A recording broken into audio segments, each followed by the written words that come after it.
if you had one apple tree that you would just say, don't grow that, what would it be? That one that I've never got an apple off of. I don't even know what that is anymore. Okay. But really you need just apple trees are pretty, they're pretty sturdy trees. Now, okay, but like I said, you need to have two. Let's flip that question. If there was one apple tree variety or two, if there was two apple tree varieties that you could say to a brand new grower, somebody that's never grown, what would it be? Oh, one that's bulletproof. If you want to walk through here, Honeycrisp, Granny Smith, they're pretty good. But I told you about this column apple. Watch your step through here.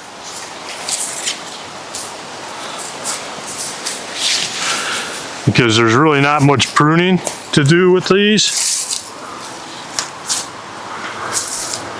And they basically grow straight up and down, and they give you a lot of damn apples.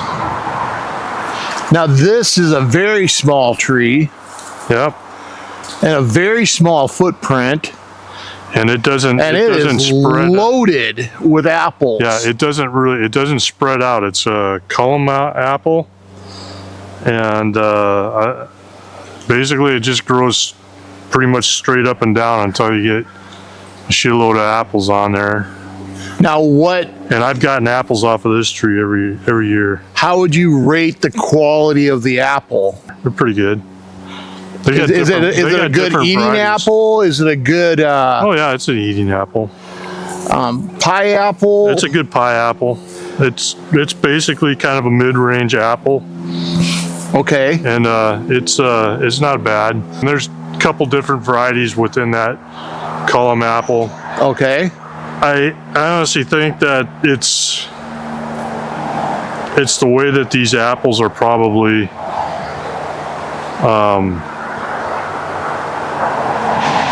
cultivated, I guess would be a good word. You don't know how they got to that result, huh? Yeah, I don't know how they got it to where it doesn't really branch out, that it just grows up and down, other than they take a rootstock and they graft shit on there. Okay. And yeah, this looks like it would be something that just about any little garden spot could squeeze in, you know. Oh, definitely. Definitely. You put this on a pot, you could grow this in a pot and stick it out on your deck of your apartment.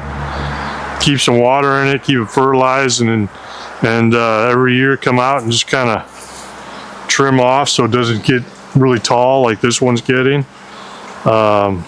And you'd get all kinds of apples on this thing.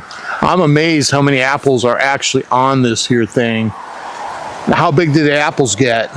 Regular size.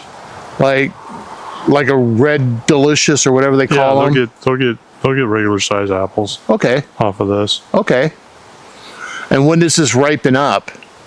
This will be ripened up in like mid-September, late September, around in there. Oh, okay.